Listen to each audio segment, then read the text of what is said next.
I'm inaugurating a kingdom, and that kingdom means my reign and rule over everything. And then he wasn't like, all right, I'm never doing this Jesus thing. And I'm like, I'm out. We're done. I'm not pushing back on y'all. No, I want you to push back. Yeah, that's part of it. What's up, y'all? Welcome back to the Patros Podcast. As we are on a journey of embracing healthy masculinity, this episode we're going to be diving into the topic of Jesus. My name is Allan. This is Jeff, and we have a special guest today. Yeah, we do. Before we get to the guest, maybe we should just get into the guest. So he doesn't have to awkwardly sit there and wait for us to introduce him. I want him to sweat a little bit on the set. These lights are pretty close. I'm starting to a little bit, but it's all good. We're in May in Florida. We're sweating. It's supposed to be hot all the time. It's supposed to be hot. This is that season when you have a couple of extra shirts in the car. And the extra sticks of deodorant in the car. You know what? Can we bond around the Florida weather for a second? Let's do it. The people who are not from here do not understand what we're talking about. I've been told that in the winter in the north you don't want to go outside, it's miserable, but that is Florida summer. You don't want to go outside, it's miserable. No, you have an air conditioner for a reason. Are you born and raised here? Tampa, born and raised, yes. And you're South Florida. Yeah. I've been here longer than I've ever lived. How did you adapt? Well, first of all, you need to introduce our guest then we'll... So interesting to talk about the weather. It is. Someone's got to be the boomer in the group. Represent the... So Justin Luttrull. Luttrull. Yeah, it's a lifetime of of correction. It's just like following Jesus, but it's I all good. love that. Jesus I love juke. that. Well, we brought you on because you came highly recommended to us. Thank you. And you're an everyday theologian. We'll put it that Yes. way. So tell us a little bit about your Jesus journey. Sure. Yeah, that's a great place to start, I suppose. I mean, a lot of it is growing up in some ways culturally Christian, as we can say. I mean, I was part of a really small church in Pasco County, which is the county just north of here, and it's very rural at the time. Shout out to Pasco. Things have changed. Things have changed in Things Pasco. have definitely changed in Pasco. Come on now. Give Pasco some love. We do. We need to, for sure. It's very, very interesting to see what's happened out there. But, I was at the church all the time. My grandparents were really like the everything of the church. They were the folks who opened the door, they closed the door. They were my next door neighbors growing up. So, I mean, it was like a really beautiful experience, a beautiful community. I experienced the love of God greatly through them. And then they would host different like guest speakers, evangelists, missionaries at their home and have good old, like my grandparents are just like typical Southern, folks who grew up in Tampa back when it was still like the sticks and everything. But what was interesting is they grew up next to a lot of Cuban neighbors that would teach them how to cook arroz con pollo. So you'd eat that with like fried chicken and fried okra. So it was delicious. And that in itself was part of the kingdom, tasting that. But but growing up send in you to the kingdom early. It will send you straight to the kingdom. It's this interesting combination of Southern cuisine and like Cuban cuisine. I love that. And those are not in the Tampa area. If you don't live here, like there's a lot of Cuban presence. Yeah, which I was shocked with when I moved up here. Yeah, I was shocked how many Cuban, like how deep. From the Miami? Are. Yeah. Okay, yeah. So obviously Miamians are like the New York of Florida, where you think everything's centered around you. So then when I came up here, I was like, there's Cubans here too. Yes, that's crazy. People live outside of Miami. I had no idea. That is, my wife's from Miami actually. Yeah. Okay, cool. And then her parents moved up last June, and the thing that my father-in-law can't get over is the lack of bagel shops. Like there's just no. He's like, what are we gonna do? Like Dunkin'? I mean, no shade on Dunkin', but love me some Dunkin'. Yeah. Not for that. So I grew up in the church. I mean, literally in so many ways. Like I think I was a little kid taking naps in the church, and that was childcare and whatever. But there was also a cultural element to that, cultural Christianity. So I think it's important to distinguish often what some will call the Christianity of the land and Christianity of Christ. And so I'm not saying I didn't experience that. I just think there were a mixture of the two. And a long story short is I would say I didn't really embrace that until I was about 20 years old for different reasons. And then part of my journey in general, I mean, I'm on staff at Living Faith, which is in the Tampa area. And part of my role is to be a chaplain advocate to our neighborhood. So a lot of that involves typical chaplaincy type work, checking in on people in the neighborhood. A lot of it is done through the elementary school because that's often a hub. Yeah. And then to be an advocate, so to see what needs that they're dealing with and to to see what we can do in terms of stakeholders and leaders as far as intervening and in many ways standing in solidarity with those individuals in a way that we can bring about change for their life. But that's kind of taking you from being really small to where I am now. But a relevant part of that journey was being going through the adoption process. And so in 2020, my wife and I decided that we were going to just go all in because the world had gone all in on COVID as far as like, shutting down and turning our lives upside down. So let's turn our lives upside down more. And our girls, who at the time were 2 months old and 5 years old,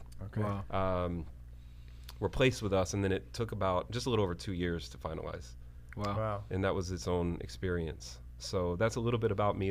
There's obviously a lot more. But it's amazing though, right? Yeah. We got a bunch of like folks in the room who are, foster care, adoption. It's crazy. Awesome. The more you have on the show, the more we do this, the more you run into folks who are doing it. I feel like, and not that it's us, but I feel like that there's this kingdom of heaven that's here that we haven't recognized, but over the last 5 to 10 years, at least in the Tampa area, but I think it's happening also. Like there are other pockets of the nation where you see the number of kids in foster care coming down. I do feel like the church is stepping up and saying, "Oh, wait a second, this is a thing." I'm running into it more and more. So I had no idea before we invited you that was part of your story. And here you go. Yeah, I just learned how to say your last name, and then learned right after that. How do you say his last name? Luttrull. Close. Oh, yeah. It's like guess you didn't learn it. There's 2 T's. I got a B+ on that one. Yeah, you got it. It's like not la like French or something. It's lut and then troll. Luttrull. Oh, so you have to say almost like Luttrull. Yeah. Luttrull. Where's it from? It's French originally. It's very interesting. Allegedly, it means. So how do you say it in French? I have no idea. It's like an old French, but it means either like someone who looks like an otter or who hunted otters. So we're gonna go with the hunter. Yeah, hunter. Yes, you the don't hunter. look like. Because I mean, I Can you swim? Like I've been face to face with otters at the zoo, and we look nothing alike. Okay, that's fair. Family. Yo, fam. What's up, y'all? Oh my gosh. Yes. Okay, so we are right in the middle of a series that we have dubbed Theology for Regular Dudes. Yes. And the topic on the table for today is Jesus. Now, I don't know what we're going to end up calling it. I initially called it like Jesus is top dog. We could just say Jesus is God, or Jesus is preeminent, but that sounds not like for regular dudes. It sounds like for Taylor. Jeffrey's trying to name the podcast in real time. I know. So anyway, we'll figure it out. By the time this is posted, you'll know what we called it. Yeah. But the idea is that Jesus is preeminent inasmuch as when we're talking deities, as Christians, we believe that Jesus is the way to God. And that he is God, which can be confusing. So we might have to get into that a little bit. But I wanted to anchor our conversation in a couple of texts, and then we can go from there. So first text is, if you're following along at home, is Colossians 1. And I'm reading from the NET. Shout out to the NET, which I love. But I'm going to start in verse 15. And the title in the NET is The Supremacy of Christ. So, I mean, we could call it that as well. But Paul writing says, he is, talking about Jesus, the image of the invisible God. Okay. Well, that's interesting. The firstborn over all creation. There could be some confusion there. Yeah. For all things in heaven and on earth were created in him. All things, whether visible or invisible, whether thrones or dominions, whether principalities or powers, all things were created through him and for him. That's rich. He himself is before all things, and all things are held together in him. I mean, it just keeps getting better. Yeah. He is the head of the body, the church, as well as the beginning, the firstborn from the dead. That's weird. So that he may himself become first in all things. For God was pleased to have all of his fullness dwell in the Son, who is Jesus, and through him to reconcile all things to himself by making peace through the blood of his cross. Through him, that's Jesus, whether things on earth or things in heaven. So that is like super, super rich. I mean, we really don't need to go anywhere else, but for the sake of just time, we'll have to. So John 10, then, because I wanted to just, Jesus has these 7 I am statements. So it's like, okay, we're going to talk about Jesus and who he is. We should probably see what Jesus had to say about himself. Yes. And so in John 10, he has a couple of his I ams there, and he gives this analogy of sheep and shepherds, and he says this. He says, the one who enters the door is the shepherd of the sheep, or gate. Some translations will say gate. Gate's probably better, but the doorkeeper opens the door for him, and the sheep hear his voice. He calls his own sheep by name and leads them out. And then he dropped down to verse 7. So Jesus tells him, I tell you the solemn truth, I am the door for the sheep. All who came before me were thieves and robbers, and the sheep did not listen to them. I am the door. If anyone enters through me, he will be saved. And he will come in and go out and find pasture. And then one of the greatest verses in the Bible, verse 10, the thief comes to steal and kill and destroy, but I have come that you may have life and have it abundantly. So there's something in Jesus being a doorway to salvation, which we have talked about as well on this podcast. And then he follows that up with, I am the good shepherd, and the good shepherd lays down his life for the sheep. The hired hand, who is not a shepherd and doesn't own the sheep, sees the wolf coming and abandons the sheep and runs away, because he's the hired hand. He's not concerned about the sheep. But I am the good shepherd. I know my own, and they know me. Just as the Father knows me, and I know the Father, I lay down my life for the sheep. And then he goes on to talk about how it's not just the Jewish people, it's the Gentiles that are coming. But there's something really amazing about Jesus describing himself as the good shepherd and this gate, or this door unto what he says salvation is, which salvation, that word that used in the Greek, it can mean several things, but one of the things it does mean is safety, which I think is really interesting when you think about this analogy of the sheep, because the sheep the sheep are very helpless, as we know, vulnerable.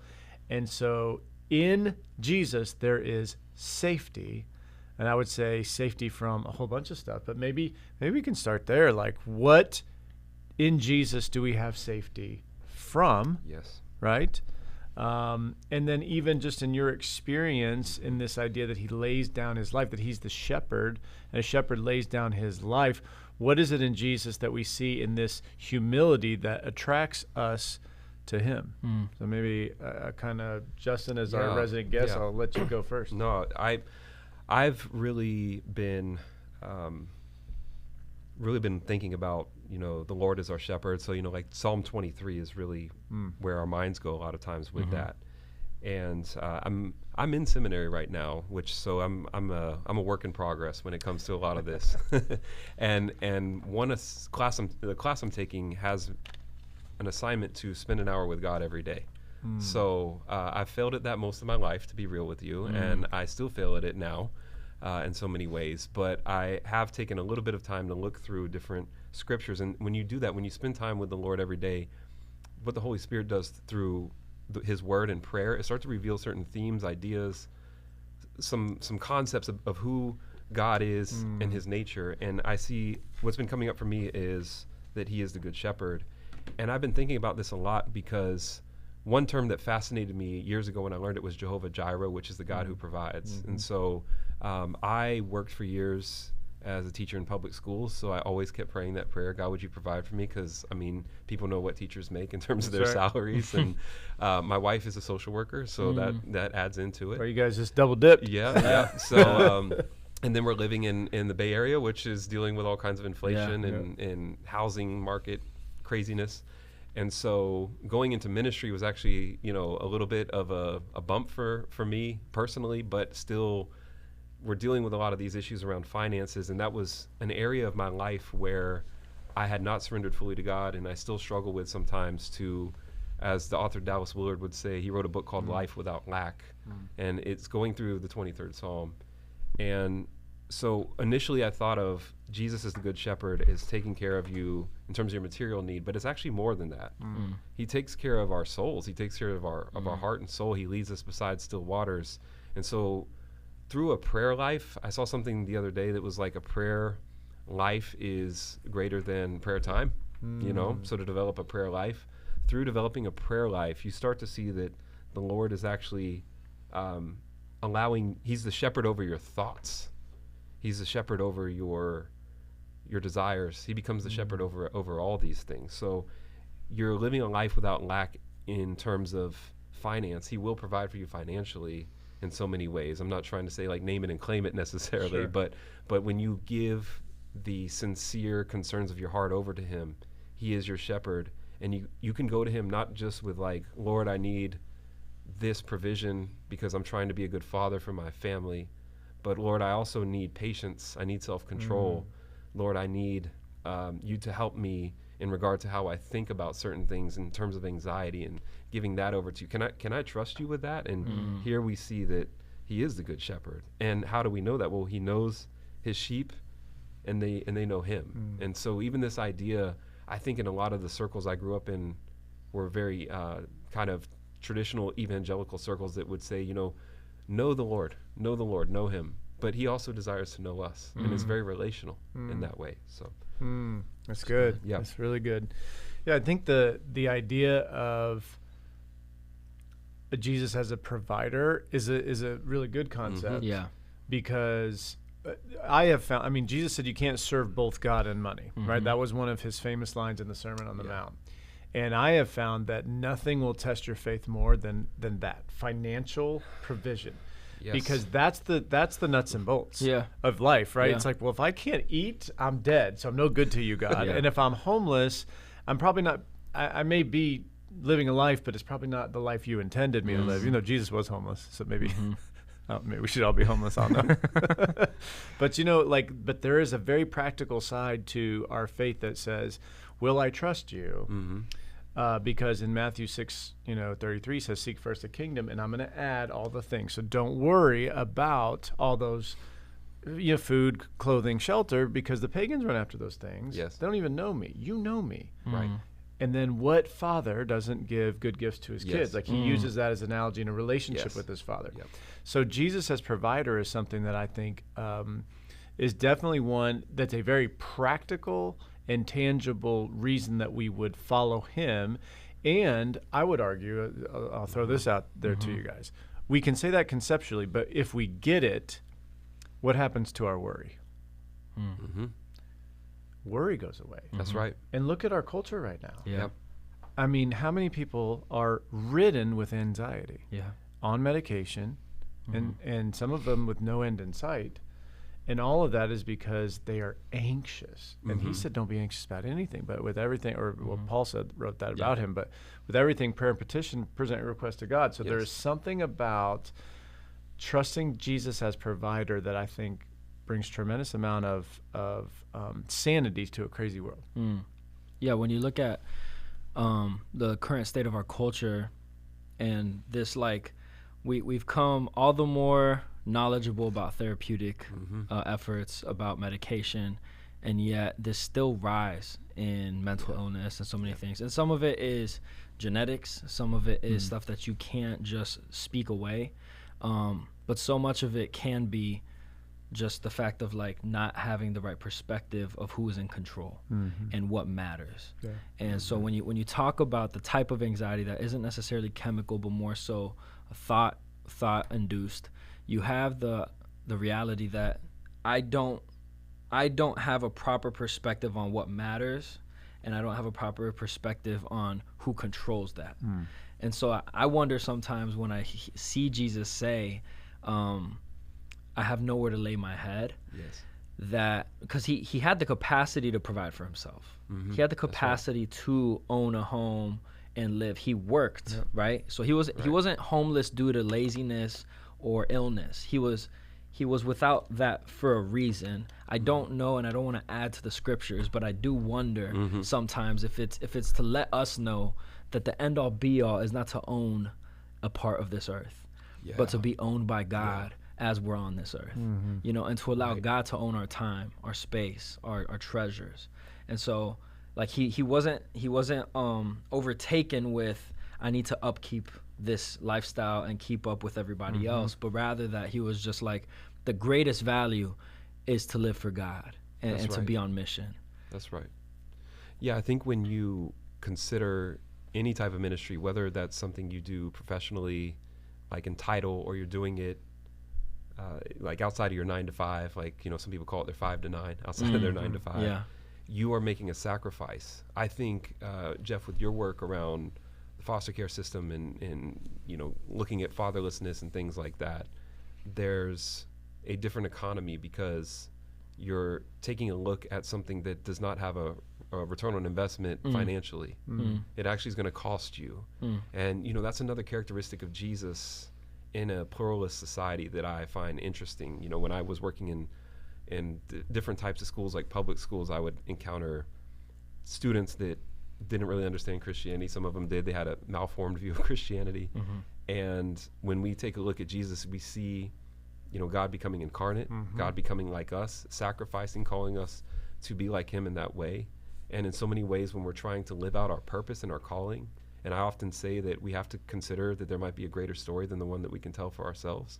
And we find that through the life and, you know, the risen Christ, and the life through the crucifixion and the resurrection of Christ, and through the Holy Spirit. But when it comes to that idea of sacrificing for the kingdom and for something greater, it will cost you, and then you're going to have maybe even more anxiety potentially in the beginning of that. But like, to come back to the Lord as your shepherd, I was asking Dayron today, you know, who's on staff with Man Up, and I just asked him briefly. I said, "Is your heart happy? Like, are you?" He's like, "My heart's full." You know, it's one of those things where your paychecks may not be full, but your heart's full. Yeah, you know, that's so good. So yeah. I love. It's one of my favorite verses in the Bible, John 10:10, that he says, "I may come, they may have life and have it abundantly." And the reason I love that so much is that, you know, and he talks about finding pasture and going in and out. There's so many images that conjures up, and I realize that we don't live in an agricultural society, so it's kind of tough for us to envision that. Having the farm, we have a little farm, a little 2-acre farm, and so we've got chickens and goats and pigs, and so it's helped me a little bit to understand. I mean, they're just completely and utterly dependent. I show up, and it's like meh, meh, like it's just like, or they're completely slaughtered by or they're by an animal that infiltrated, or a possum that has infiltrated. Yes, those possums, and that's another Florida thing. But took out like 30 of my chickens. Wow. And Who knew? That's another podcast episode where I had to murder. Did it play dead after? Or? Well, short story is I tried to kill it, and I thought I did, and then it ran away, and then I had to actually kill it because it was playing dead. So, it was for real dead. So you're like, that doesn't work on me. I do not feel bad. And then it was for real dead. There's justice here. But that's just that idea of safety, coming in, coming out, finding pasture, but having life and having it abundantly. And we all know that, and I think this should be a concept, because we have talked about kind of finances here. Jesus absolutely is not a genie in the bottle who, you know, will pump out, you know, cash for us like an ATM. Yeah, that's right. He absolutely is not. And so when he talks about having abundant life, it does not mean abundant actual physical wealth in dollars. It could mean that for some people, but he's not saying that primarily. What he is primarily referring to is an abundance of spirit. Yes. And it's so obvious because all you have to do is look at Hollywood and realize that riches do not make one abundant. No, it make you right? Just look at it. It's a mess. Yeah. So we have to make sure that people understand that. But in Jesus, you will find an abundance. So just practically, for you guys, what does that abundance look like? Because I haven't seen y'all's bank accounts, but I imagine, based on what you've told me, it's not like it's if you see Donald zeros, Trump's. They're not after commas. They're after the decimal. I'll just play. But abundance, what does that look like for you guys? You want to go first? Sure. I think I will just speak to being in education, for example, and that's a whole other conversation about how that's funded. And then even when it comes to adoption with our family story around that, and just, most of you know this, when you adopt, that's the beginning of the story in so many ways. And so you're working through just a lot of issues around trauma and all kinds of things in your children's lives. And sometimes you're wondering, is this just something a typical 3-year-old or a 9-year-old does? Yes. Or is this something related to another experience they had and, beforehand? But the abundance, I think, comes from both knowing that what you're doing is the right thing to do. I guess, to be very simple with that.